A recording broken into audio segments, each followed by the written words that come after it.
माणूस मेल्यानंतर 13व्यापर्यंत आपण काहीही करत नाही. काही महत्त्वाचं काम आपण शक्यतो टाळतो. पण तरीही अतिमहत्त्वाचं काही काम असेल, तर माती सावडेपर्यंत आपण थांबतो. हीच आपली मराठी संस्कृती आहे.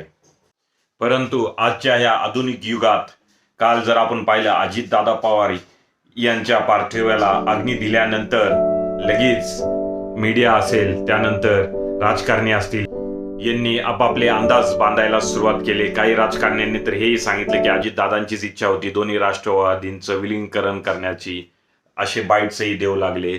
त्यानंतर प्रसारमाध्यम तर कुठे मागे राहणार, त्यांनी तर कहरच केला. उपमुख्यमंत्री कोण होणार, सुनित्रा पवार होणार की सुप्रिया सुळे होणार की पार्थ पवार होणार, बारामतीचा पुढचा आमदार कोण होणार, पोटनिवडणुकीच्या तारखाही अजून डिक्लेअर नाही झाल्या, तरी एवढी घाई लागली आहे सोशल मीडिया प्रसारमाध्यमांना. ह्याशिवाय जे राजकारणी आहेत त्यांनाही वेगळीच घाई झाली आहे की दोन्ही पक्ष एकत्रित करायचे आणि मग आपण आपापले पदभार स्वीकारायचे वगैरे वगैरे.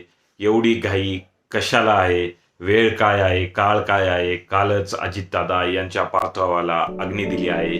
थोडं थांबा, एक दिवस तरी थांबा. निदान त्यांचे जे सावडायचा कार्यक्रम आहे मातीचा, तो उद्या, तो कार्यक्रम आज झाला आहे 11 वाजता. निदान एक दिवस तरी थांबायचं होतं, मग हे सगळं चालू करायचं होतं. आता अर्थातच आम्ही सुद्धा काही दिवसांनी ह्या बातम्या देऊच, परंतु त्यासाठी योग्य वेळ असती. मराठी संस्कृती आहे, एखादा माणूस जर गेला तर पुढचे 13 दिवस आपण कोणती कामं करत नाहीत.